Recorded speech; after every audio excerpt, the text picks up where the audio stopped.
The Imaging Hangout Podcast with Darren Robbo Robertson, Adam Burgess and Tom Cross. Talking anything and everything with a little bit of production chat thrown in for good measure.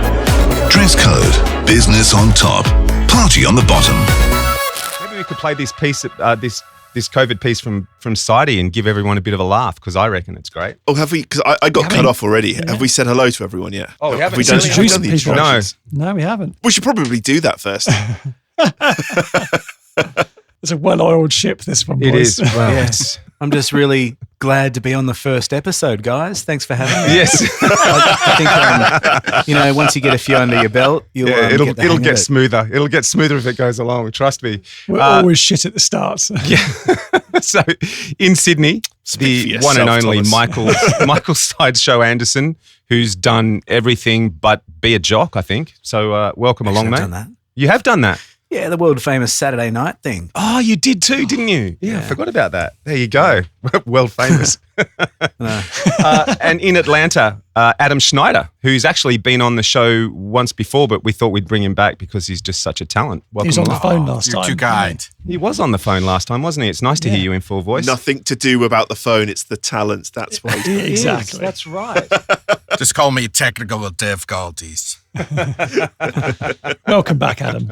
Thank you. Indeed. So, well, before we get into the imaging then, besides COVID, what's everyone been doing? Sidey, you've actually just made the big move to working from home. How's that going? It's going really good. Actually, it was because September was my 25th anniversary at Triple M. So, God, was it really? Yeah. Am I that old? I was thinking, you are that old, yeah. And I was thinking, is it time for something new, as you do at every milestone? And we were halfway through the pandemic and they said, oh, everything's going so well working from home. Would you like to make it permanent? And I just jumped at it and I'm going to stay at home forever now. And it feels like a new job, which is awesome. Well, that's really interesting because you had an incredible studio that they built. It was the hardest part was giving up the studio because it really was, I reckon, one of the best in Australia. Did you run that past them? Look, I'll work from home, but you got to move the studio here. The hardest part was giving up the studio, and they said they gave me a week or so to think about it, and I just thought, this is the next step. I'm just going to sit at home and. How good is this studio? What makes it? Does it have like a bar in it or something? It's just a really nice room. It's just a nice spot with with 4 windows, a view of Chinatown. Yeah. Absolutely. It's got daylight. Yes. It certainly wasn't the bat cave down the back of the building, was it? Yeah. No. It's the only studio you can actually get a tan in. It probably helps being in Australia. Yeah, definitely. Yeah. So who's using that room now? The studio is being used by the digital stations and Podcast One now because the company is expanding all the time. So they've got new producers starting all the time. So it's being used around the clock now. Because the other thing about that room was, although it was a shared voice booth with the imaging guys from 2Day, it was also a massive booth, wasn't it? You could fit a whole band in there. Yeah, we had lots of bands in there, but in the end, they actually took the booth away and it became, that's an editing suite now. So that's another studio.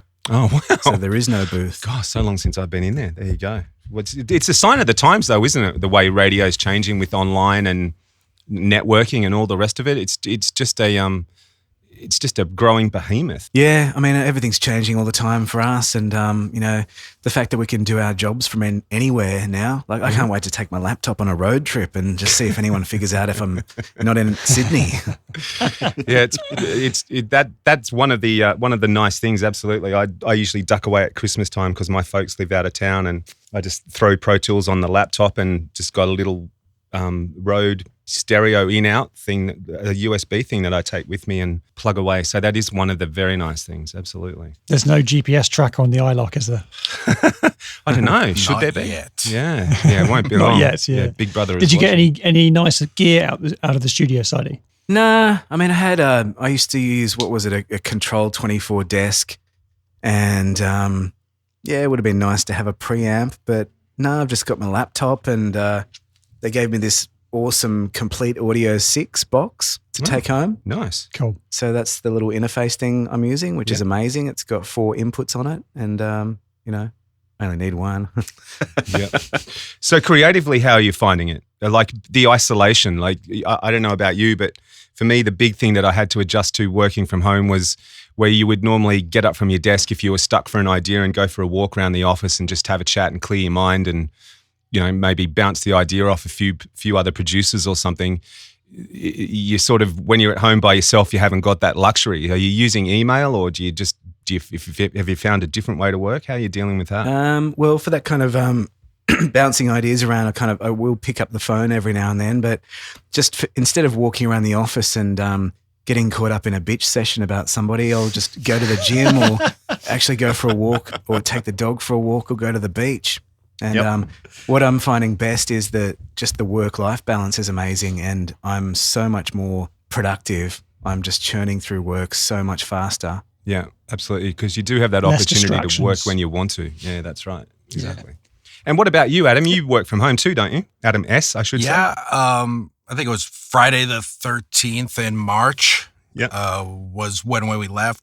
And I miss the camaraderie. I miss the interaction, bouncing off of ideas and stuff. But I love not wearing clothes or the bathroom or whatever. And Oh, God, that's an awful mental bedroom image. and my dog's hanging. And in the middle of the day, I need to run an errand. No one's more the wiser. So I don't know. It is one of the joys, though, isn't it? I mean, I was just about 2 weeks ago, I was awake at 1 o'clock in the morning and I had to write a script for something and sort of was struggling with ideas and just woke up at like 1 o'clock in the morning and actually, quite honestly, jumped out of bed, came down here and just grabbed the bits that I'd thought of and threw them into a Pro Tools session and went back to bed so I wouldn't forget the idea the next morning. So it certainly does have its upsides, absolutely. I have to say, but judging by your Facebook, not that I'm stalking you, mate, it would appear that Atlanta is open because you're going to some fantastic looking restaurants. And London is on complete lockdown still. And we are moaning. We just want to go out and see some friends and have a drink and, have a nice meal out. But you guys, you and Ashley are having a nice time. Yeah. We were kind of like the guinea pig in this country. Was it May, I think, when we opened up, and it's movie theaters, bowling alleys, restaurants. The only thing that we don't have are concerts at full capacity. We actually, on our radio station yesterday, announced 2 concerts. So we're mostly back to normal, just kind of half speed maybe. Yeah. How are they dealing with that? Is it like a line system going into restaurants, or are there masks? Or what's the day-to-day? Is everything a bit slower because of it? It varies based off of the city or the state or whatnot, but it's mostly when you're at your table, you are free to just eat, no mask and whatnot. When you go up to the bathroom or you're going in and out, you have to have a mask on. Okay. Yeah. Are you finding most people are okay with doing that? Yeah, 90%. I mean, you'll get your stubborn people, obviously, with everything that they're just refuse to do anything. What's the feeling out there now? Just in general, now that that's come to an end, is there a change in the air? Is it a relief for most? You mean for here or For America? society? Yeah, no, for America. Yeah. For Okay. America. For you. Because I know Yeah. Australia is pretty much open, aren't they? Yeah. Yeah, I mean, things are pretty normal here. Yeah, We, every on the news, there'll be like one case. I think we've got, in total at the moment, we've got 128 active cases and they're all in isolation. They've come in from That's overseas. incredible. So yeah, that's about it. Here, it's weird. It correlates pretty much who the governor is. My sister lives in Los Angeles, so they've had everything very much on lockdown. So everyone there is kind of, okay, we have to be under a quarantine, do this, that, and the other. Whereas I'm in Georgia, my parents are in Florida. The 2 states pretty much been open since May or June. And with the exception of having to put on masks, it's kind of like normal. Yeah, right. Wow. The best thing was here in Australia when, it first came out, New South Wales had a bit of an issue and then it got handled pretty quickly. And then Victoria went into a intense lockdown. But the other states managed to stay pretty clear of it. And Western Australia had like 0 cases all year. And then early this year, they had 1 case. And they immediately panic buyed toilet paper. It was hilarious. Yep.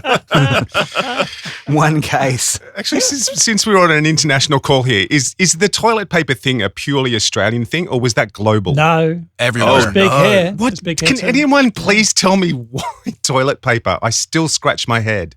What was it? Yeah. What is, like, surely eating is preferable to shitting. Surely food would be your first thought. People are scared and not be able to Yeah, wipe but their if you're gonna eat a lot of food, then you're gonna need a lot of toilet paper. You've surely. got to It just Yeah, goes to look into show that. what's the world's worst fear. Yeah, it does, doesn't it? You're right. Absolutely. Absolutely. Yeah, That here was- in America, it was toilet paper, cleaning products, and guns and ammo. Yeah, I saw that. I saw that. Yeah. because that's how you kill the virus. Yes. Yeah. Gomez from Waves is a good mate of mine, and he lives in.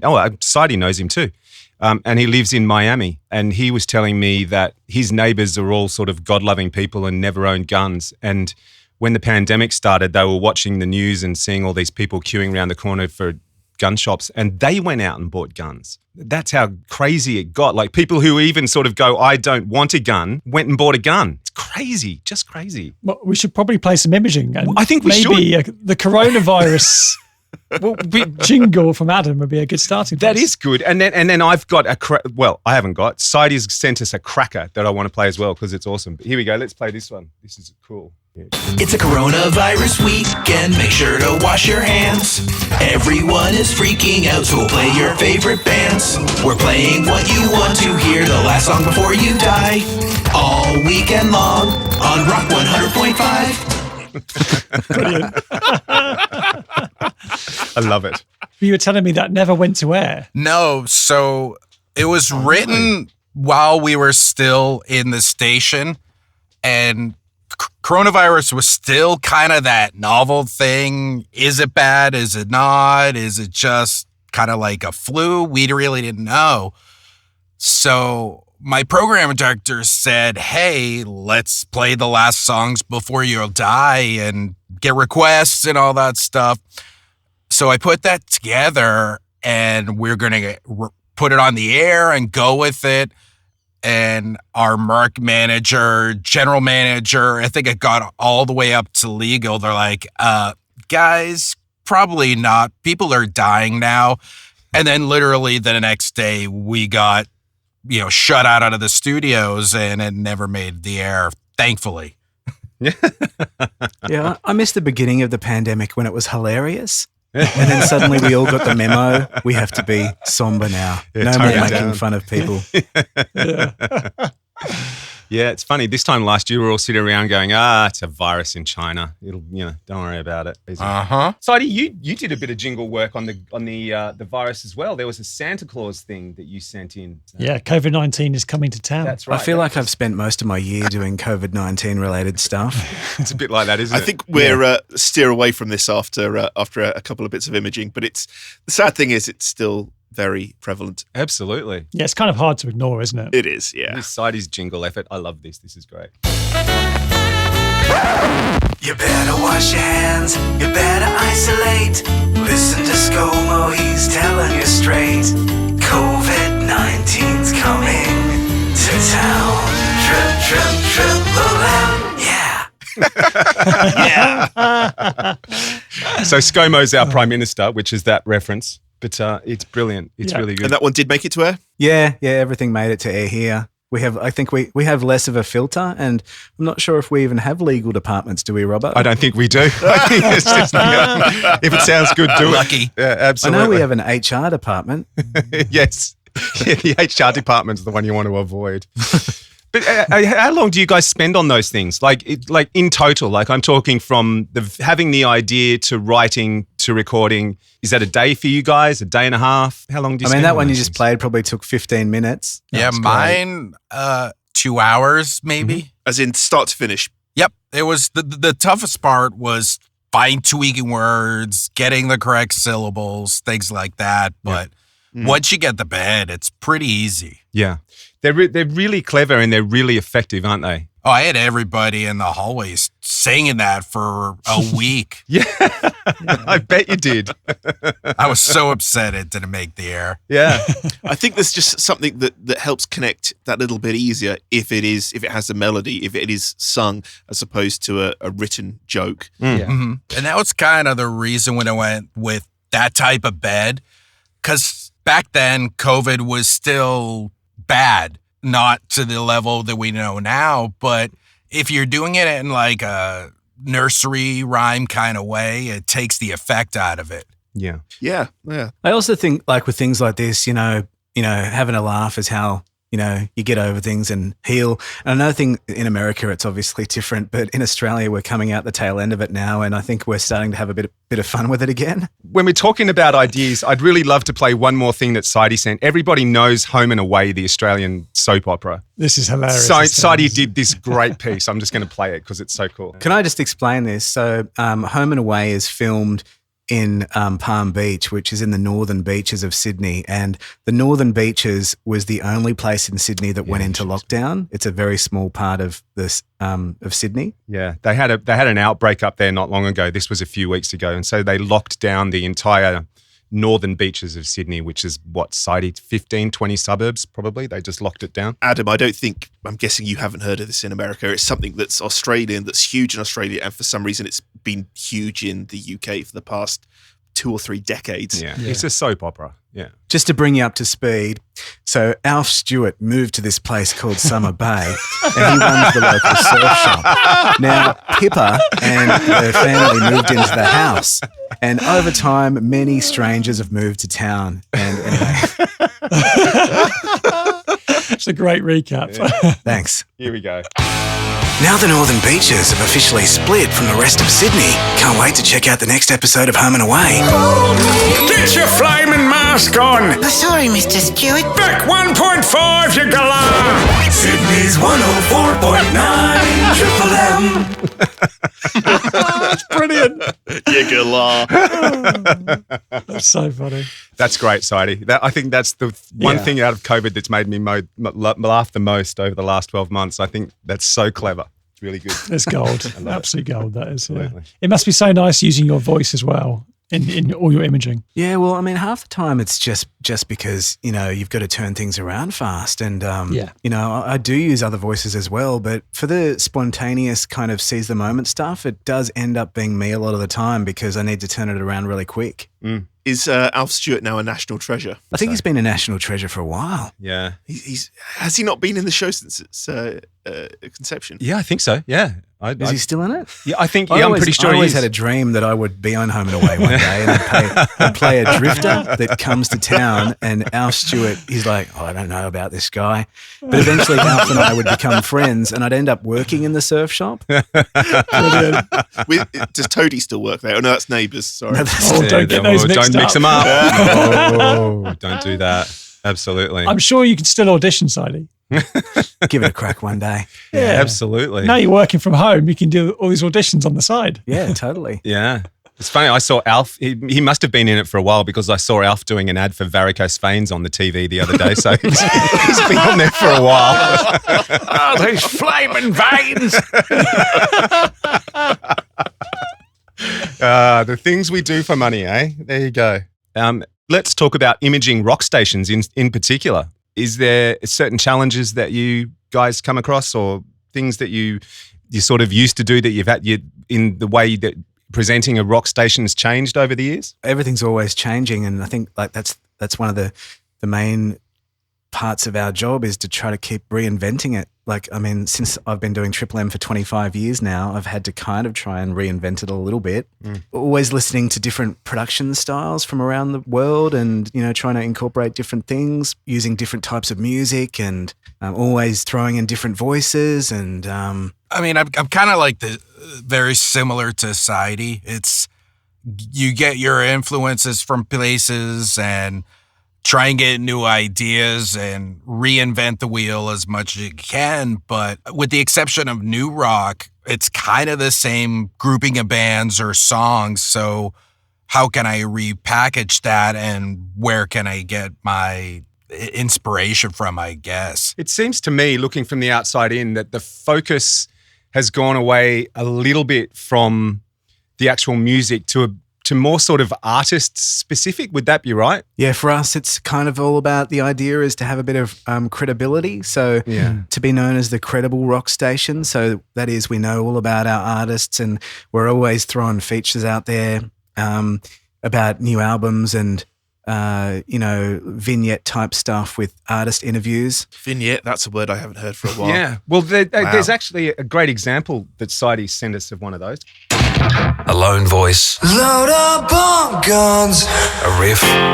The sound of a generation. Entertainers! Nirvana rocks Perth. Perth's 92.9 Triple M. See, that's really nice. Lovely. I like it. I really like that. Short and impactful. Yeah. And just gives so much credibility to the music that you're playing. If you were to, say, look at the brand of an alt rock station and go back 20 years to the millennium, I could probably to look at CHR radio and see how that's progressed, and I would say probably become more musical through time. If you were to go back 20 years and take the sound of an alt station at that point and compare it to today, what would you say the journey it's been on? How has it progressed and morphed and shifted in those last 2 decades? I think it's because the evolution of rock, I think it's kind of come full circle in the last 20 years. Because 2000 was like Korn and that, guitar-based stuff. Yeah. And now with Five Finger Death Punch and even Metallica being one of the big bands even of alt rock, it's still the focus on the guitars with the witty banter personality, whatever in between. But I think the production technique is kind of come back to that almost. I think maybe the biggest thing is that the production styles of the 90s and earlier were a bit more abrasive in Australia, and now it's a bit more stripped back and less sound effects, more music, a bit cleaner in the production. And like Robbo said... Do you put that down to stylistic changes, or do you put that down to leaps forward in technology? Usually direction from the content team. That's kind of something that they gave us the challenge to work on. They want that kind of clean sound, always moving forward. They're not big fans of the loud sound effects and stuff. I remember it probably started... Well, I think from memory, when I saw it start, I think it was Charlie Fox. But I think Charlie came to Tomo and said, all the lasers and stuff we use, can we do that with guitars instead? And I remember that from there on in, there was sort of a shift towards moving away from that sort of stuff. And it probably took a long while to eventuate, but that's the first time I remember a program director sort of questioning the use of the big loud bangs. And I remember Tomo played with Britten's voice and came up with this really thinned out effect that he was using on Britten's voice for a while. And they really started playing around with the sound of what was traditionally a rock radio station, I think. We've always had, I guess in the UK, we've had very different sort of brands for rock, and there hasn't been many like there is for AC or CHR. Probably four, isn't it? Yeah, they've certainly over the past 10, 20 years, they certainly all had a very distinct personality. And we've had Gordon on one of the last episodes, and Absolute Radio is guitar focused. And his brand, as you know, is very tongue-in-cheek, very comedy-centric with Matt Berry as the voiceover. Before that, Kerrang, again, harder sound, but still very comedy-focused. And then before that, again, the old sort of XFM sound, which was very cool, too cool for school kind of. Incredible sound. Yeah, it was incredible sound, but that was actually very melodic as well, whereas I would say that's not where Absolute and Kerrang would hang its hat. But it was more alternative than just rock alternative. It was a lot of those dancehall, grimy, turn of the millennium kind of sounds. The playlist was quite eclectic. So it took a little bit of all of that into its imaging. You've got to have the right sound effects when you're going into a LaBouche track.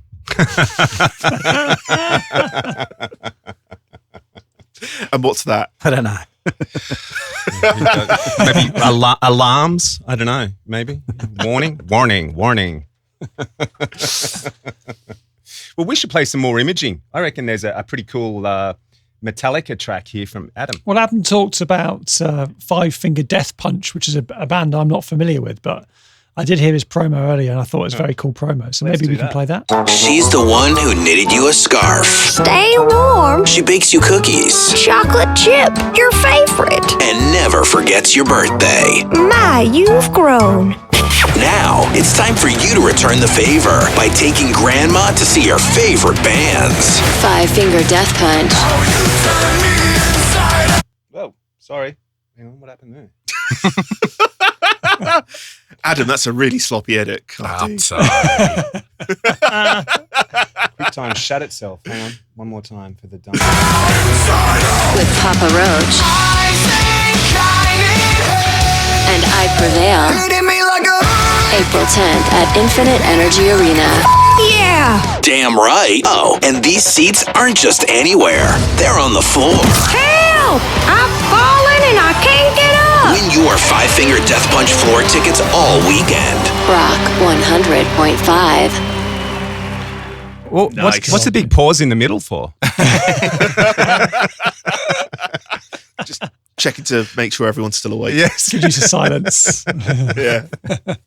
I love the contrast of the grandma and the band. I think it's Yeah, cool. it's like, I mean, Five Finger Death Punch is one of the heaviest bands out there.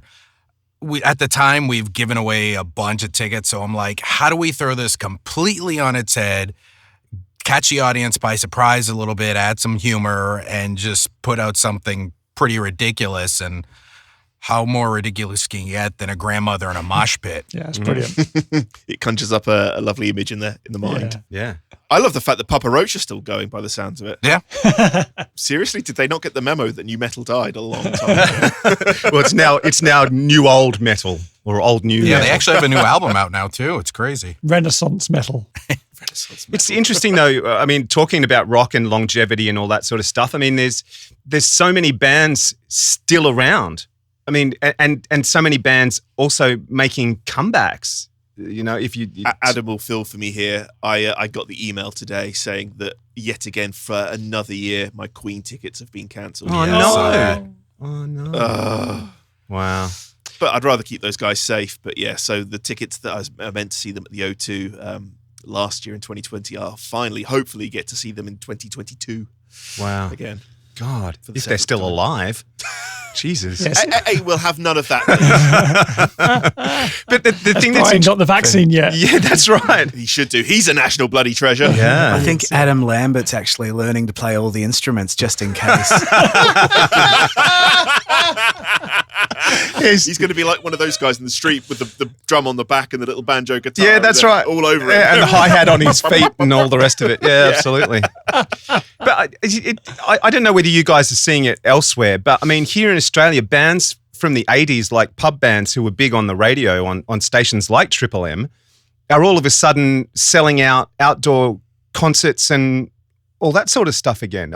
There's this real resurgence to that Just type people of just music. want to get out the house. Probably. I mean, that's probably, yeah, you're probably That's the right. any That old thing. probably is part of it. But it's really interesting that there's a taste for that music again. I just reckon, like, I don't know if American Adam agrees with this, but I get tired of hearing for decades people have been saying rock music is dead, rock music's dying. But the truth is, we just have all these other niche genres pop up for 6 months, 12 months, That's right. 2 years, Yep. and then they just come and go, and rock music's never going to die. So Yeah. that's why bands like the Foo Fighters are going to live forever. Yeah, I completely agree. I mean, they say it's, cyclical every 25, 30 years. I think that more so means rock music dominating the pop charts. Because rock has been around, it's just evolved, it's industrial, it's new metal, it's alternative, it's whatever you want to call it, but it's still here, and I don't think it's been anywhere or going anywhere. I think I've told Adam B this before. My 13-year-old son and his mates waited online for the ticket sales for Queen to open a couple of years ago, and last year went to see the gig and loved every minute of it and bought merchandise and listened to all their stuff on Spotify. I mean, it's sort of ageless. Yeah. I mean, the biggest tour was last year. Now they say it's happening this summer, is this stadium tour with Def Leppard, Motley, Crue, and Poison, and it's sold out everywhere, and they're playing baseball stadiums. That is a big 80s throwback. I think Poison did a gig in Florida recently. I think so, yeah. They're one of the first bands to do actually a proper live show. That was the first album I ever bought. Open Up and Say I have so many fun memories of reading the pictures in the sleeve inside the cover. Yeah, that was my first album too, the one with the full face on it and everything. I thought it was the luckiest kid that this is a limited edition because they banned that in the United States and just had the eyes of that devil Catwoman looking thing, and for some reason they just wanted to censor it.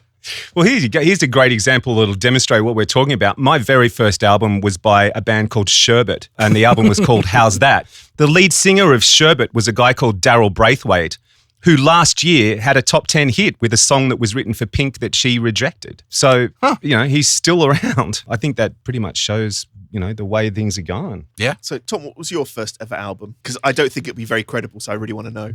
Oh, it probably won't be. Do you know? I don't know.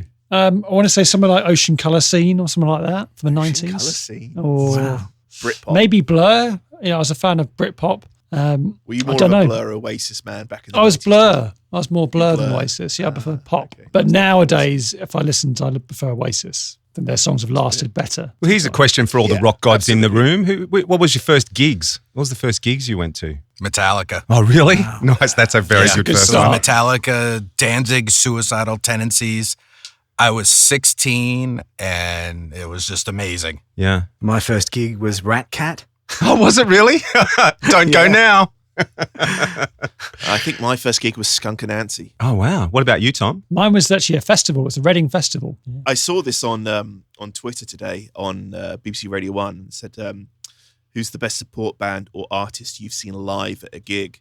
Which got me thinking. And actually, that first gig that I went to in the 90s with Skunk Anansie, their support band was Muse. Oh, wow. And they didn't even have the first album out at that point. Wow.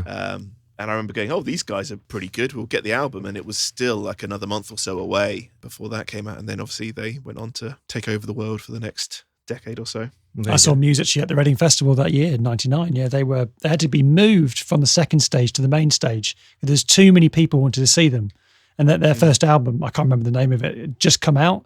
And they were like this. That's the one, yeah. Then they were just huge in demand that day. And look how good they are now. Yeah. We should probably play some Metallica Imaging off the back of this chat. Well, we probably should, shouldn't we? Should we go to a song, guys? Should we go to a song? What should we play? We've been talking for a while. Play the hits. All right. Well, let's play a bit of Metallica then. Somewhere right now, a dedicated crew of highly skilled men are working on the roof to US Bank Stadium. So Metallica can rip it off.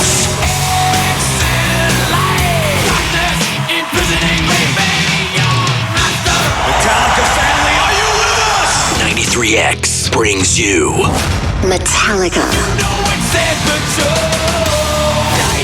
Avenged Sevenfold. And Volbeat. Oh my God. A once-in-a-lifetime party to open US Bank Stadium August 20th. Premature ticket discharge starts next Thursday. Sign up for the X Mob at 93X.com for exclusive access. 93X presents Metallica. Metallica. At US Bank. It's happening. And it's only from 93X. Where does your head go for premature ticket discharge? That one I didn't write. That was Derek Madden at Minneapolis 93X. Yeah. He contracts me to do some stuff for Monthly, and he sent me that, and I'm like, what do you mean Metallica's playing this year?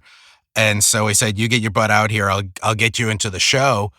But that they were opening up what's now the Vikings Stadium, and he just wanted to sound as huge and big as possible. I guess people from all over the world flew in because that was our only show in 2016, and it sold out in like 6 minutes. And we're talking 70,000 people. But yeah, it was a lot of just finding that was one of the few promos I've really used legit sound effects instead of like, zaps, whooshes, whatever. And to get like the prying of the roof off, it was actually me taking a book and an older rubber band and stretching it and then even pitch shifting it down lower. And it was just a pure Foley effect. Nice. Cool. Very good. It's clever. Very good. Welcome to the Sound Designers Guild of Australia. And is that because you wanted to do Metallica justice? Yes. And pun intended, right? Absolutely. You can tell you had fun making it. Wasn't, but yes, absolutely it was, yes. Yeah, you can tell you had a lot of fun making that one. Yeah, that one was a lot of fun. Yeah. Would that be like a couple of days spent on that going back and forth? No, that I think it was 3 days. Because it was, I would get the framework down. I'd have to walk away because my ears were kind of bleeding from just hearing it over and Turning over it and up over and again. up, yeah. And I'm so you do that for stuff that you have a little bit of passion about, and I've made promos for various artists and stuff during my time that I really like, and you just go that extra mile. Yeah, it's definitely that way. As you know, obviously, when Queen came here, same thing. Guns N' Roses is up there for me like that. So let me throw this out there then. If a promo lands on your desk for a band that you're not particularly into, I know the struggles I have with this, and so I'm interested to see if it's just me. But if a promo lands on your for a band you're not particularly into, Nickelback.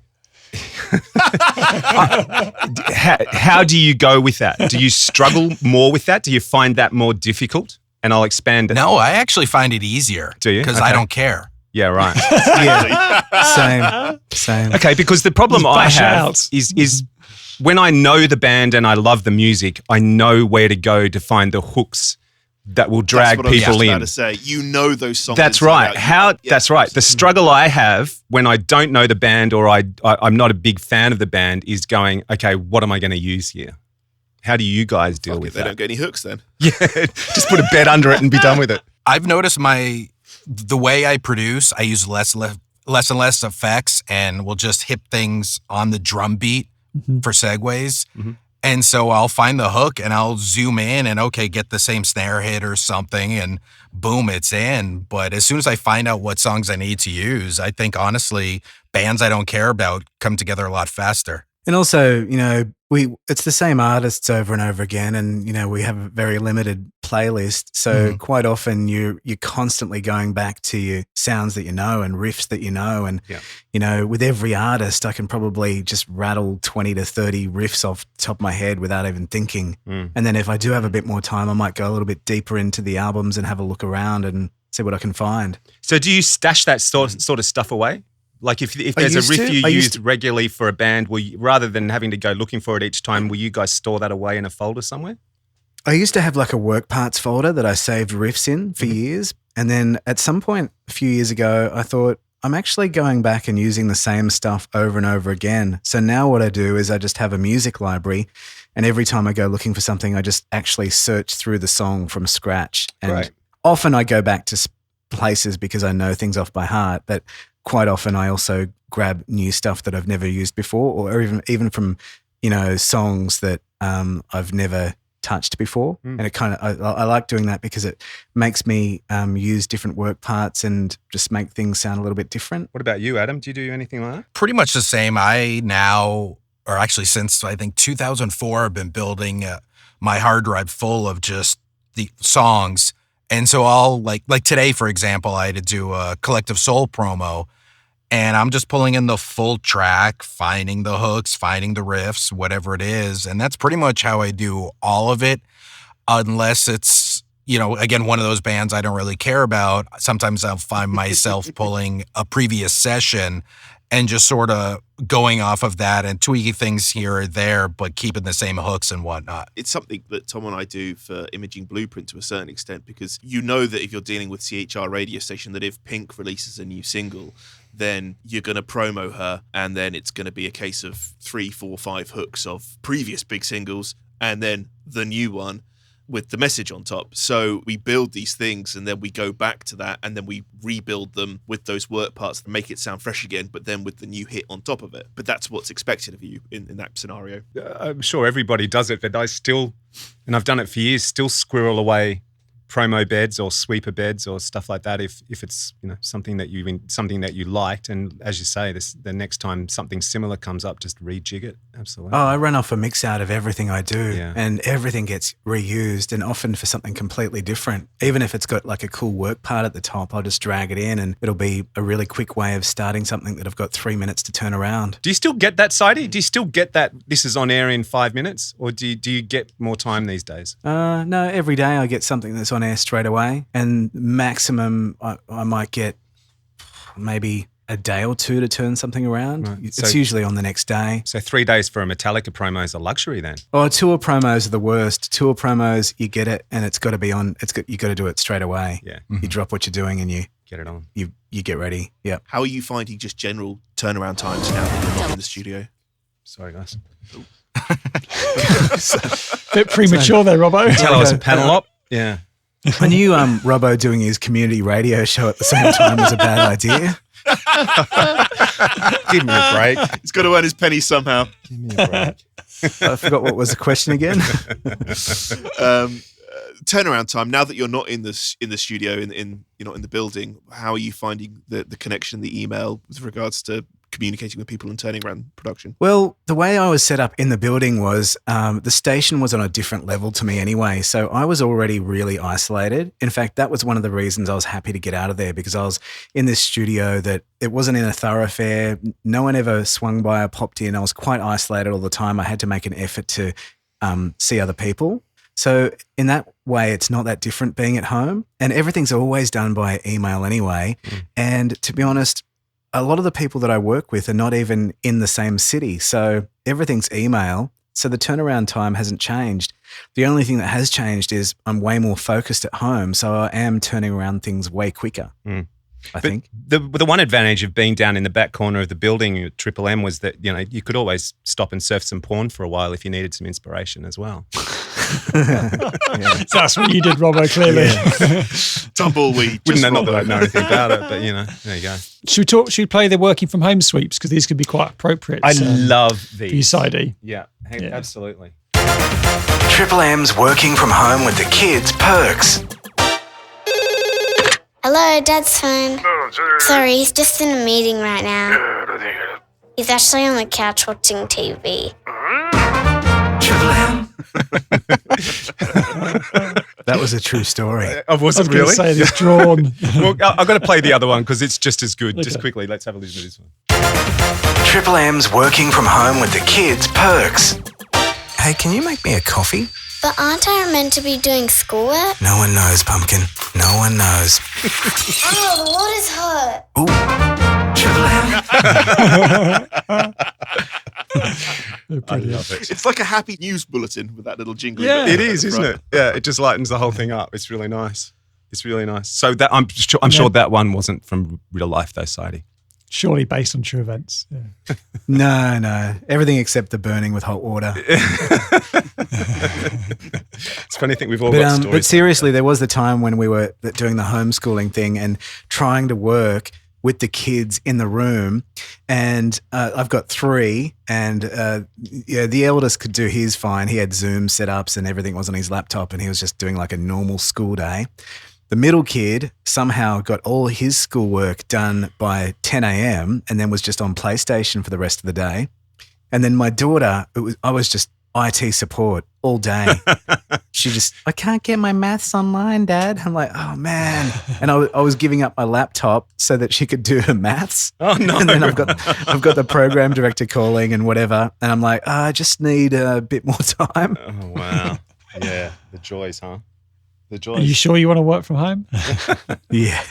But I think that's what makes those things so great, though, Sidey, is the fact that we all relate to them. Yep. Yeah. It's like the time my 3-year-old son came in to my studio while I wasn't here with Nutella all over his fingers and started turning knobs on the drama.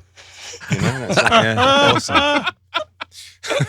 Did you give it a sniff just to make sure it was Nutella? Oh, I licked it clean. Wow. Dear. So, yeah. Society, with those working from home sweeps, did you have to make like a whole collection, say 10 or 12, so they can run in rotation, or how did that work? Yeah, there was a few more, probably about half a dozen. Okay. Yeah, I just had the kids there, so it was easier to record. Yeah. And during that time, the kids were on air quite a bit. And usually, I mean, I don't usually have a number of sweeps that I'll just kind of see how much inspiration there is. And I'd rather do 6 great ideas than 12 average ones. So, but then sometimes, you will get a whole heap of things you've got to do, and you just churn through them and get them on. How long would they run? last? Oh, yeah, sorry, same question, yeah.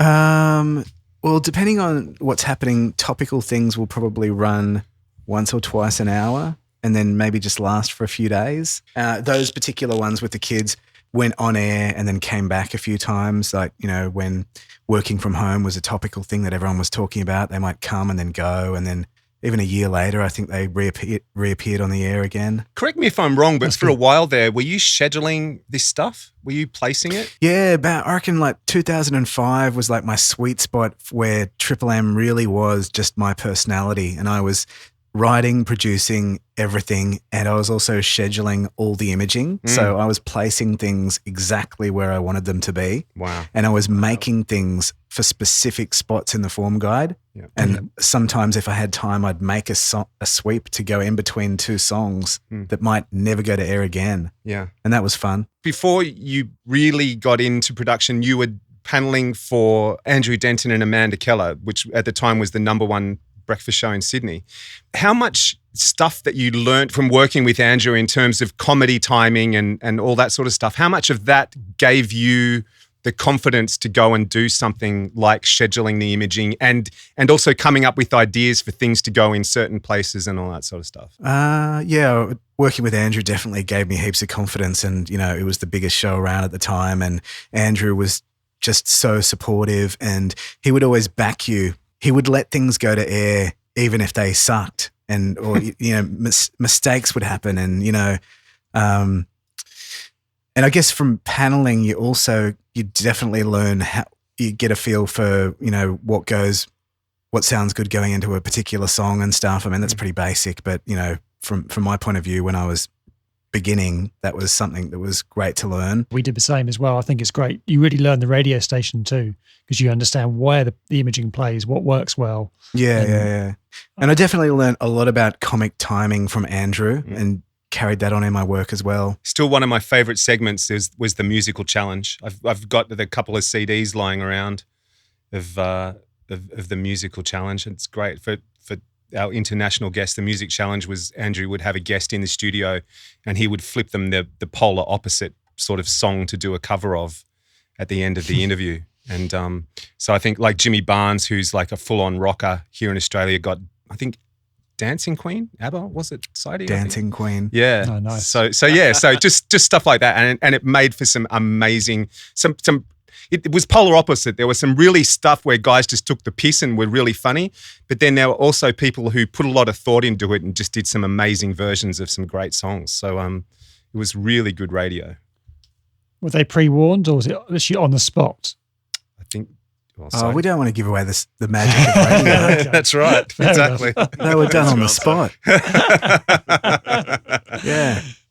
Yeah. Spur of the moment. Like, okay, guys. You're going to do this song. Now, quickly run around into production and set up your 13 instruments and get Sidey to set up the mix. You've got 20 seconds. Go. I love it. So, what was your background, Adam? Where'd you cut your teeth before you got into the serious side of imaging? Probably no surprise to those that know me. I interned and mentored under Jeff Berlin. Okay. Yeah. For those that don't know, he's my cousin. So my first internship was under him at KISS 108. Just literally eat, sleep, just breathe everything that man did in the production room, which was amazing. And then left there and got my first full-time gig in Columbus, Ohio for a mom and pop company, which was a huge blessing because I was afforded the opportunity to screw up.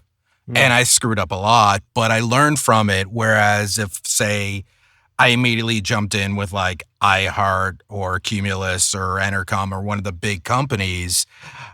They would not have been as forgiving or nurturing in like a parent kind of way. And then came to Atlanta to iHeart, went down to Miami, and then been with Cumulus since 2011, 2012, something like that. Wow. There you go. So a few travels and then settled in Atlanta. Yeah, and hopefully here to stay. Yeah. Well, I don't think, after 25 years at Triple M, Sidey, I don't think you're going anywhere either. No, well, I've just started this new job working from home, so another 25 maybe, I don't know. Wow, 50 years, do you reckon? I don't know. Do you reckon you could put up with it for that long? Well, I don't know. The format keeps on getting older with me, so I remain right in the demographic. So, I don't know, it might work out. It could do. Yeah, imagine that. Yeah. 70. Where do you see that difference between that heyday of, you were saying sort of 2005, which I still can't believe is about 15 years ago now, but where you were saying, you know, that really was your personality sort of imprinted on air. Where was the shift? What did it come from you? Did it come from a program director at the time to pull back from that or to change direction? Just changes in programming, yeah. Different styles of program director. I was working with Grant Tothill at the time at Triple M, and he just had confidence for me to do my thing. And he was one of those program directors that said, you know, you're great at that, go and do your jobs. And he just directed us all, and every now and then, you know, had a word and said, like, change this, change that, and but then just let you do your thing. Let you do it though. Yeah. Did you ever have any program directors that wanted to put their ego and their creative ideas on the air and channel it through you? Yeah, I've definitely had that as well. I've had you know, the challenge of, you know, creating someone else's idea, which in the beginning can be really frustrating and you butt heads and stuff, but I've actually enjoyed those times in the end as well. I guess just rewarding in a different way. Not going to name any names, Sidey? Hey, well, I've only worked with like 4 program directors. So actually, Adam kind of touched on something before that I thought was good to talk about, which is, you know, when you're starting out, you know, I had a great program director right at the beginning, Guy Dobson, and he just let me do anything and had full confidence in me just putting stuff on the air. And I go back and I listen to stuff that I did in like 97, 98, even like 2000. And I'm like, I cannot believe that was on air. It was so bad, just horrendous stuff that I would never want anyone to hear. But do you mean technically horrendous, or do you mean you can't believe the script went to air? Probably more from a technical point of view. Yeah, I think. Sure. Yeah, but that's the thing. Like, I think the great program directors just know that you've got to let people make mistakes so that they can learn, and you've got to back them, and you've got to make them have confidence in themselves. Otherwise, they're never going to grow and be creative. But I think also at the time, though, Sidey, that was about the time we were doing Safe Triple M. And we were running sweepers like, you know, like a dog happily doing it from behind and all sorts of stuff. I mean, we were really sort of pushing all sorts of boundaries at that time. Yeah, there was some pretty out there stuff. Yeah, definitely. Yeah. There's been so many different phases of Triple M. I mean, there was the all new Triple M, which for 3 months we played Entrance and Gangster's Paradise. That was like New Coke, wasn't it? That went down really well. Yeah. Yeah. And then that's when I figured out how radio works, because 3 months later we did all these promos about, we're bringing back the rock. And I'm like, oh, right. So that 3 months of just, you know, working 24 hours a day, making all those pop jingles was just a complete waste of time. You getting ready to bring back the rock.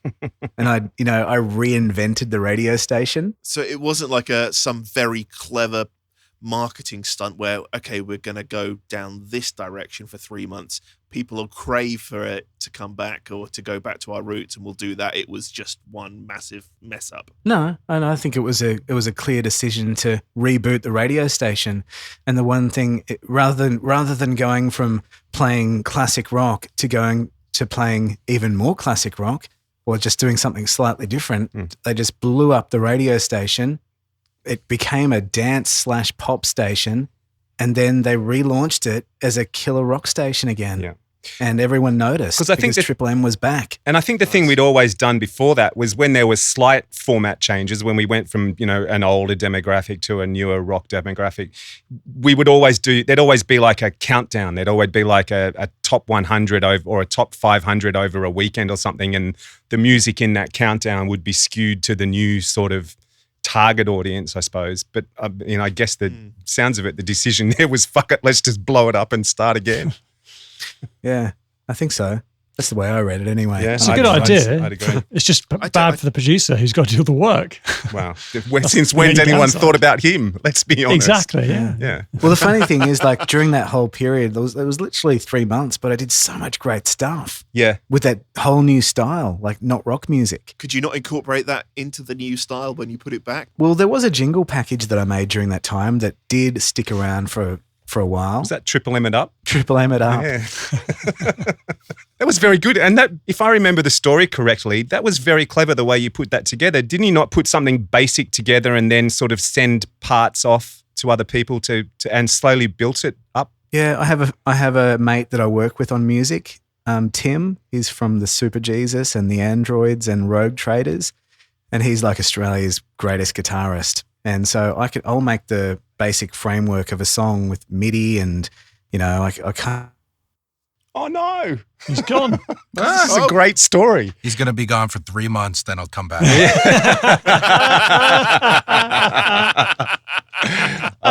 Reinvented. Oh, there's the promo for this episode. Come on, Sidey. Fantastic. Come on, we're waiting with bated breath. Come on, here. Sidey. I love this story. Do you think he's still telling the story to himself? He doesn't want to give away his secrets, Sidey. He's so caught up in telling the story that he thinks that we're just enthralled and we're so quiet. Wonder how well working from home's going to go. Yeah. Oh, here he is. Oh, that's my missus. He's just finished the story now, and he's like, "Oh, no one's saying." Wow, anything. they must be so captivated. Hey, I'm back. Hey. Sorry about that, guys. The internet in Australia just dropped out. Yeah. the blindingly fast 50 megabytes per second that apparently is, world beating. So, yeah. That was weird. There you go. You were telling us the story about where did I drop out? You got to MIDI. You just sorted the MIDI. Yeah. So I would start off by making basic MIDI stuff and a little bit of kind of shitty music, and I'd send it to him and he'd add a layer. Like once he added his guitar, it kind of just brought it to life, and then he'd send it back to me and I'd add some bits and pieces, do some editing, move things around, add a bass line, add some synth or maybe even vocals, and I'd send it back to him and he'd add stuff. And yeah, we've been creating tracks like that for about 15 years, and we've done a few jingle packages for Triple M and news themes and traffic themes. And yeah, it's been really fun. It's quite rare for the station producer to be able to be involved in the jingle package in that kind of creative way, as well as doing the station imaging. Yeah, well, we've never had the resources to kind of outsource stuff. I think maybe it happened back in the day before my time, but if I want a jingle, I've just got to make it myself. That's great to have that sort of creative freedom. It is nice. That was sort of back in the day, though, wasn't it? With that sort of time you were talking about, that was around the 2005-ish sort of era, wasn't it, Sidey? Yeah, around about then, yeah. Yeah, it's nice. It's always nice to be able to drag guys in who work in the genre of the music that you're working on. Steve Balby, who's ironically another guitarist here from Australian band called Noiseworks. I bumped into him a few months ago. When I was moving house, he bought some of my old studio gear off me. And we've been doing a similar thing, just bumping around. I had to do a news intro for a client and a couple of other bits and pieces. And it's nice to be able to sort of, you're a bit of a musical hack yourself and can throw simple things together, but then you have the ability to be able to go, hey, take this humble piece of work and see what you can do with it to a guy like that. And when they send back what they can do, you sort of go, okay, my illusions of being a rock star are long gone. Yeah. And it works both ways too, because, sometimes he'll send tracks that he's working on with his band. He's in a new band called Palace of the King, and, he'll shoot me stuff and say, what do you reckon, and I've got a feel of what might work on the radio or what might, be a hit. Well, not that he wants to have a hit, but, having that kind of relationship, it's really good. And you can learn stuff off them If too. you were to start, Sorry, go Adam. I was going to go a bit left field. I was saying, if you were to start a band tomorrow, this is putting everyone on the spot, what would you call the band? Cut Snake. Cut Snake. Ooh, I like that. Cut Snake. That's very, it's very 80s. It's very Cobra Kai. Oh my God, I just finished watching that. So did I. Yeah, I loved it. Brilliant. It's great. So good. Yeah, come on, Adam. What would your band be? Adam S. I'd probably have to go with Neurotic Fuse. That was actually the first name of my high school radio show. Wow. Nice. There you go. Stole that Robbo? from a line in Motley Crue's Primal Scream. Oh, really? Nice. I think mine would be called Hiding Under the Bed. Because I don't think I would have the confidence to be publishing my own music. I like to noodle around on the guitar and noodle with MIDI and stuff, but I don't know that I'd ever have the confidence. So you'd never be the lead singer then? Oh, God, no. You would feel safer behind an instrument than a frontman. I think I'd be Jim Morrison in the early days of the Doors. I think I'd have my back to the audience, probably, yeah. Tom? Mine would be a jazz band, probably called nice. Cheese Face. Cheese Nice, Face. Cheese I Face. like that. Oh, You could start your own line of kids' toys as well. Yeah. I wasn't expecting that. I've always had this dream of moving to, there's a town in southern New South Wales here in Australia called Bega, and it's famous for producing cheese. And I've always dreamt of buying the local radio station and making it cheesy listening. Brilliant. Yeah, that's nice. That's a great idea, Sidey.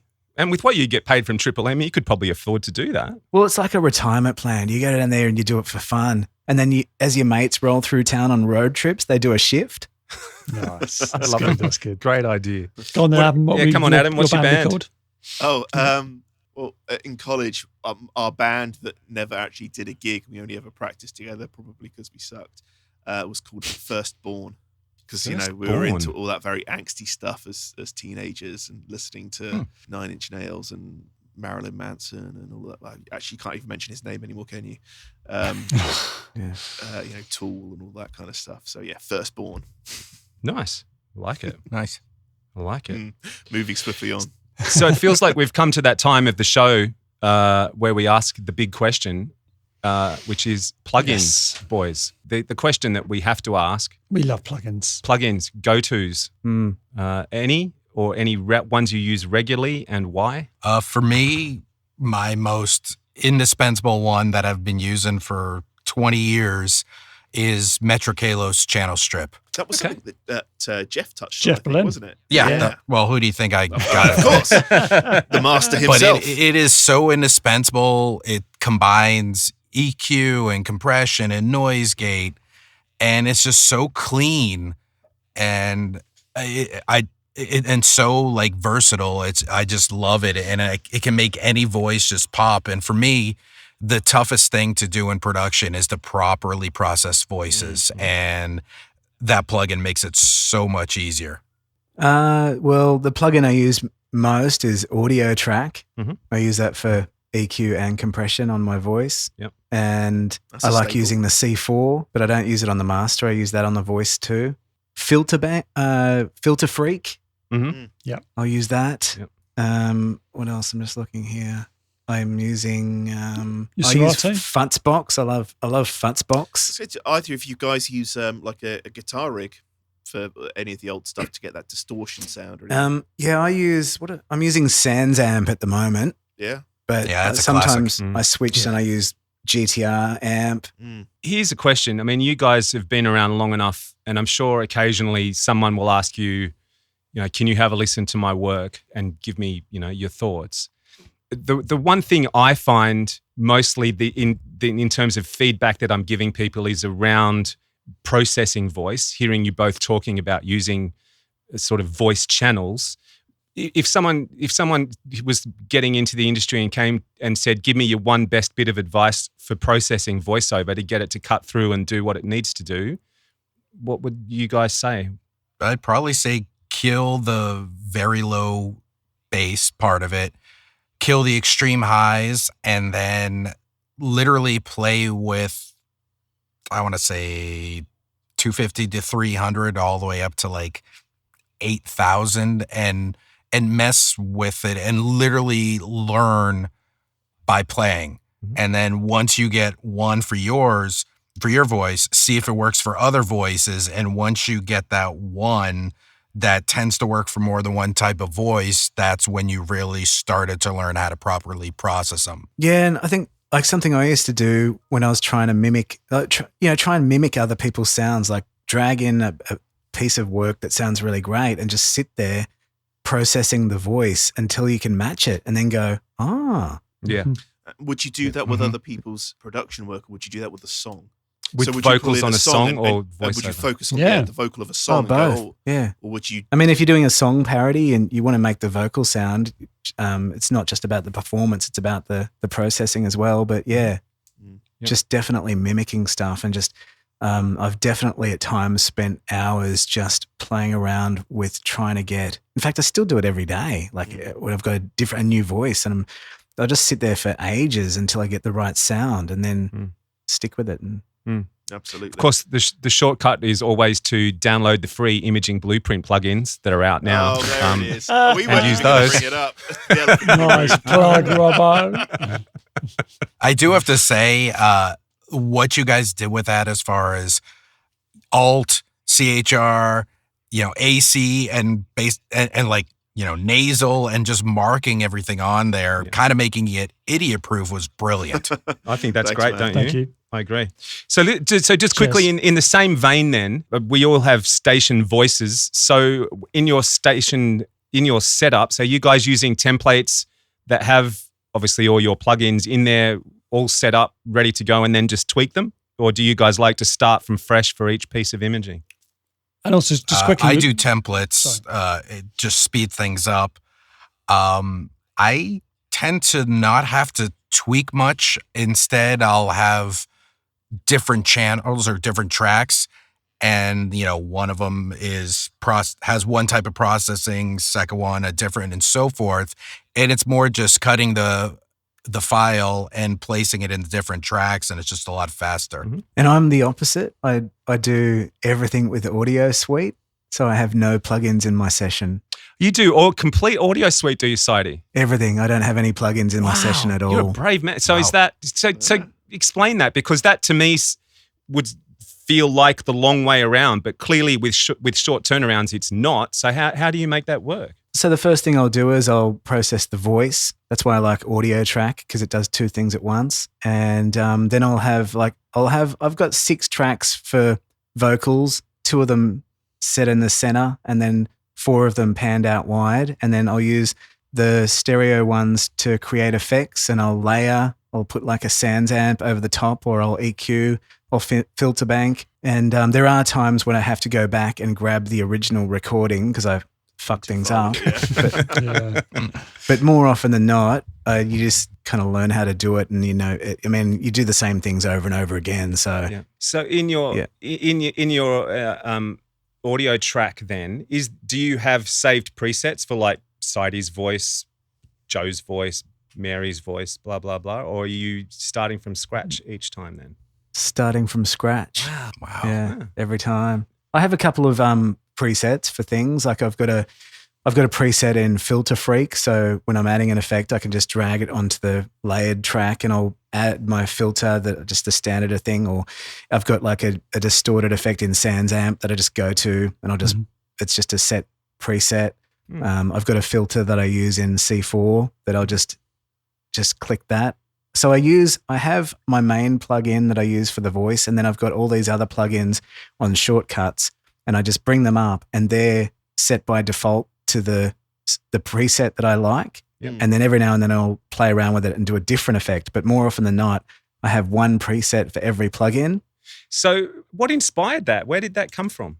I think originally I wanted to experiment with making my computer run faster, because the CPU power was being used up by all the plugins. Because at one point I had ridiculous amounts of plugins in my template, and then I just experimented with it, and I kind of really enjoyed working that way. And the other good thing is that, you can drag things that you've made before into the session, and there's no effects on the tracks. So you can just bring finished audio in and use it in the production as well. So what about mastering then? Are you? Yeah, so with mastering, I've experimented with, I mean, up until recently, I was using like a C4 on the master with just an L1 on top of it. But I remember talking to Jake Kaplan years ago, and he had this sound that sounded so cool. And I was like, I used to drag his work into my session all the time and think, how do you get that sound? And then one time I got to talk to him, and he didn't have a master. He had nothing on his master track. And so I've just started using, I've just got an L1 on the master just to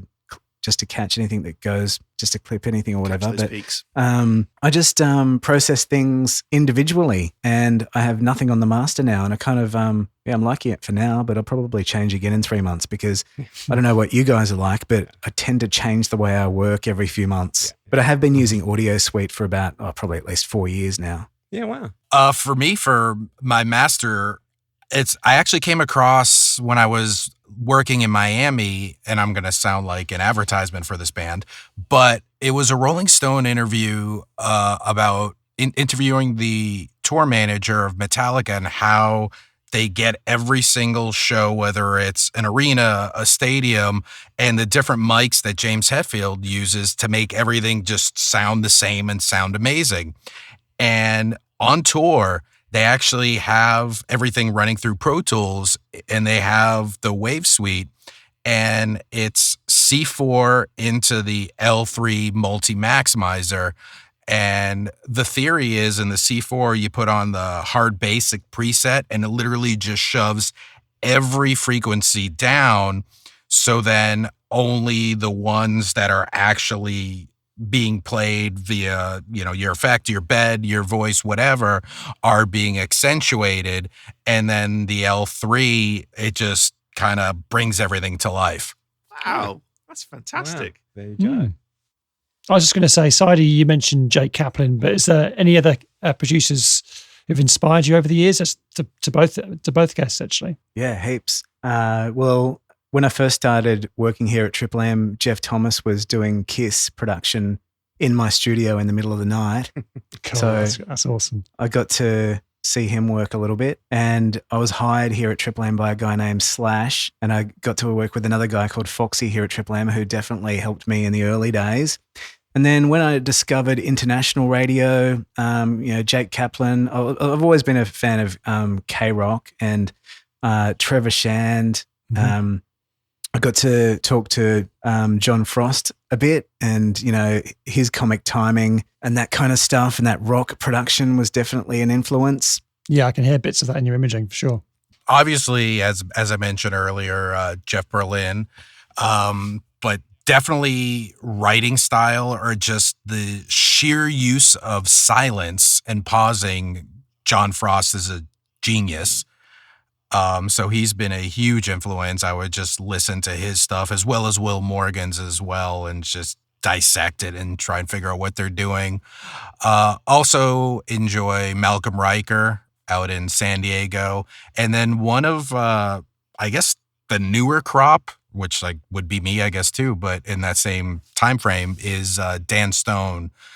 He, if you're not familiar, for a while, he was at WKQX in Chicago with Cumulus, then went to Alt in New York City, and now is kind of on his own living back in Orlando. But his writing is very just kind of like that inner monologue where he'll have conversations with himself, but it's just so relatable. And he's a voiceover too, isn't he, Dan? Yes, he is. Because we were doing stuff for XL 102, and that's where I was first introduced to Dan because he was the voice for the station. Yeah. And I had no idea at that point that he was also a producer as well. And remember listening to his stuff and going, oh, fucking hell, dude, that's some really good stuff. Yeah. I'd like to think he's got a SoundCloud page or at least a website. We'll have to have a look for that. Yeah, I know his SoundCloud, I think, is Illiterate Narrator. That rings a bell. Yeah. Yeah. It's a good name for a band. Isn't it? I was just going to say, there's my band's name's just changed. Thanks, Dan. Talking of band names, I think we should probably play the Hootie and the Blowfish piece from Sidey. I think that's a brilliant, talk of band names especially, I think that's perfectly relevant. Behind the Rock with Hootie and the Blowfish. Guys, we need a name. Probably got to be some kind of fish. What about Hootie and the Roper? Goldfish? Yeah, What about Hootie and the Marlin? Blowfish. What about Clownfish? Hootie and the Crabs. What about Hootie and the Starfish? It's gotta be Blowfish. Penguin? That's brilliant. Even had Homer at the end. Yeah. It did. And a fart joke too. That's always a good Fart one. sound effects. Absolutely. It had everything. So, inspiration, guys, coming off the back of something like that, do you guys have ideas and turn around and do them straight away? Do you write them down somewhere and stash them away for a time when it might be more appropriate? I can't, at the moment, I'm really enjoying just ad-libbing a lot. Mhm. When I voice it myself, I won't even write a script. I just kind of like to sit here in front of my microphone and then just record ideas as they pop in my head. That's a great idea. I do that a lot with jingles. Like I won't bother sitting and writing a jingle because it takes too long to find words that rhyme. So I'll open up Rhyme Zone and I'll find a word and I'll just keep singing kind of, scatting kind of lyrics until I come up with something and then I'll just put it down. Do you feel the need to try and be topical within that? Do you look at the playlist? Do you look at what artists are doing? Do you go on Twitter and see what's trending? Do you go in a certain direction or you literally just see where your mind takes you? Well, like yesterday I did exactly this. We've got, we're doing something about the greatest solos ever, greatest solos in rock. So I just thought about guitar solos and keyboard solos and drum solos and just ad-libbed a few lines and just tagged it with the greatest solos. It's sort of similar. There's an interesting thing out there called morning pages, which is sort of a ritual that a lot of your Richard Bransons and all these sort of people do, which is you get up in the morning and your mission is to hand write. And I think if you actually do it religiously, you're supposed to write 3 A4 pages, but it's just anything that comes into your mind. You don't think about anything specifically, but whatever comes into your mind, you write down on the page. And it's supposed to be amazing for your creativity and all that sort of stuff. And what you're doing is basically that, but just in an audio sense. I think that's really, really clever. Yeah, a lot of it comes from just time saving too, like if you're going to voice it yourself anyway, why bother writing the script? Just instead of typing it out, just say it. Save the process. Open the mic and go. That's nice. Absolutely. Yeah. What about you, Adam? Adam S? Got any little creative tricks up your sleeve? Kind of a hybrid of what you guys were asking. I've been voicing Rock 100.5 since 2013, and voicing your own station is so much easier than waiting for the the tracks to come back.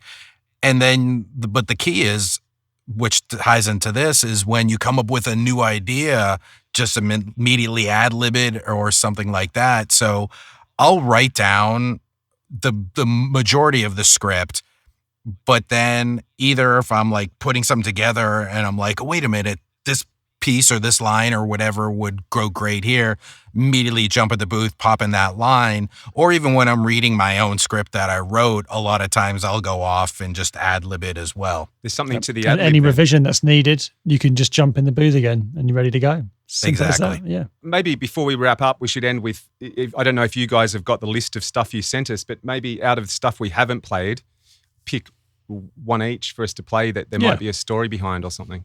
Only because we were talking about John Frost and the clever use of writing, and it's probably my favorite written piece that I've done in the last few years. It's the Metallica, the Hero of the Day one. With that, I'll give the aside beforehand. We were doing a promotion like every 2 weeks or every month for 6 months leading up to the concert. And by that time, I'm like, okay, how many times can I skin a cat? This is getting ridiculous. So instead, I just created this random character called the Hero of the Day that also tied into giving away this awesome package to first responders. And so that's kind of the intro. Rock 100.5 and Bailey and Southside are searching for the Hero of the Day to get the rockstar treatment at Metallica. I'm a big deal. Normally he's chasing bad guys, putting out fires, or saving lives. But now he, or she, is going to Metallica to meet the band, snag a signed lithograph, park in his, or her, rockstar space, and catch the show from his, him or her, rockstar seats.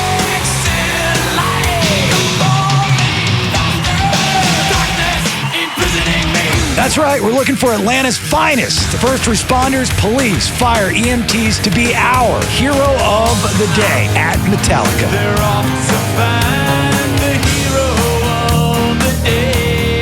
Have you found the hero of the day? I'm right here.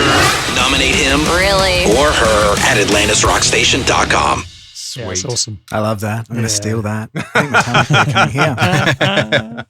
But the thing that kind of organically came out of that was the girl in there, Anna Kate. She was the sales girl, and I had one little line in there for her, and then she just read the whole thing, and she just started with, how about we just make it a whole recurring joke of it's a sexist thing, and I think it just made it so much better. It's brilliant. It works so well because it plays on that character as well. Mm-hmm. Sidey? Just ties everything together. It's really nice. Yeah. You got one? Well, I don't want to follow that, so I think I might just go out with some nonsense. Can you play the Best Rock Station jingle? The experts all agree. Look at this pie chart. Triple M's the best rock station that there's been since COVID-19. 60% of the time, it works. That's so good. Absolutely. Writing is one of your strengths, though, Sidey, isn't it? Do you see that? Because looking from the outside in, the stuff you write is easily the best stuff that you produce. Would you agree with that? Probably, yeah. I enjoy writing, and I started in radio as a copywriter. Did you? Oh, you did too. That's right. Of course you did. Yeah. That's interesting that you see that too, because I've always seen that. And in fact, I've always wanted to say that to you, I find the stuff that I know you would have written is the stuff that I listen to, and production-wise, I go, wow, that's really clever. I think when you write, Adam will know this, everyone knows this, when you write your own stuff, you just know exactly what you're doing, and you know where you're going, and you know what the idea is, and you know exactly how you're going to produce it, and you probably have more fun with it, and it ends up sounding better. Yeah, there you go. Yep. So, parting words, guys. We've spoken specifically about voice, but for those people who are listening to this who want to get better at what they're doing or want to get into the industry in the first place, a word of advice, what would be if you do this one thing and you consistently do it over time, you'll get better at what you do. What would be your one thing? I would say take chances and don't be afraid to screw up. Sound. Yeah, absolutely. And just keep practicing, just always be trying to improve your work and your sound by checking out other people's stuff and listening to it on the air. Yeah, just constantly trying to evolve once you figure out what you're doing. But yeah, for me, exactly what Adam said too. It's all about, don't be afraid to fuck up. In fact, you should try and fuck up as much as you can in the beginning. Agreed. Yeah, absolutely. Because that's how you get noticed. And you That's a great piece of advice. Well, there's no such thing as bad publicity, right? Isn't that the thing? It's like... No, I do think there's a lot of truth in that. And I think, what Sidey was saying, the more that you listen to other people and you get that inspiration and you'll go, this guy was great at doing this and I love that and I'm going to try and do my own way. This guy does this really well. I'm going to try that my own way. And all of a sudden, you'll realize that that's your style. You've gone, oh, okay, I don't do it like these people, but I've ingested it in such a way and I've settled on my style without me even noticing it. And people will then comment, oh, that was your promo that I heard. And, oh, really? It's like, yeah, I could just tell that was your personality and that was your style. Yeah, you just take little elements from here and there, and that's what creates your sound. Yeah, absolutely. Spot on. We always say if you give two people the same voiceover, same Pro Tools or the same plugins and the same kind of script, they're not going to make the same promo because it's what's in their head that matters. They're going to have inspiration from maybe similar places, but ultimately it's what's in their head that's going to be done in the audio. Yeah. And there we go. That's my light bulb. Time's up, guys. Sorry, I've just been cooking an egg and I've got to go and take it off the stove. That fucker is hard boiled. I like them really hard boiled. You like it brown? Dehydrated egg by now, absolutely. Well, it's been an honor and a privilege to have such talented gentlemen grace our airwaves in inverted commas today. Thank you, gentlemen. Thank you very much. Yeah, it's been fab. Thank you. Yeah, thanks for having me. You're more Cheers than for the welcome. great imaging. And should we all say rock and roll is king, long live rock and roll? Do we have to? You just did it. There you go. On that note, we're out. The Imaging Hangout Podcast. with Darren Robbo Robertson, Adam Burgess and Tom Cross. Talking anything and everything. Want to join in the conversation? Just message one of the guys.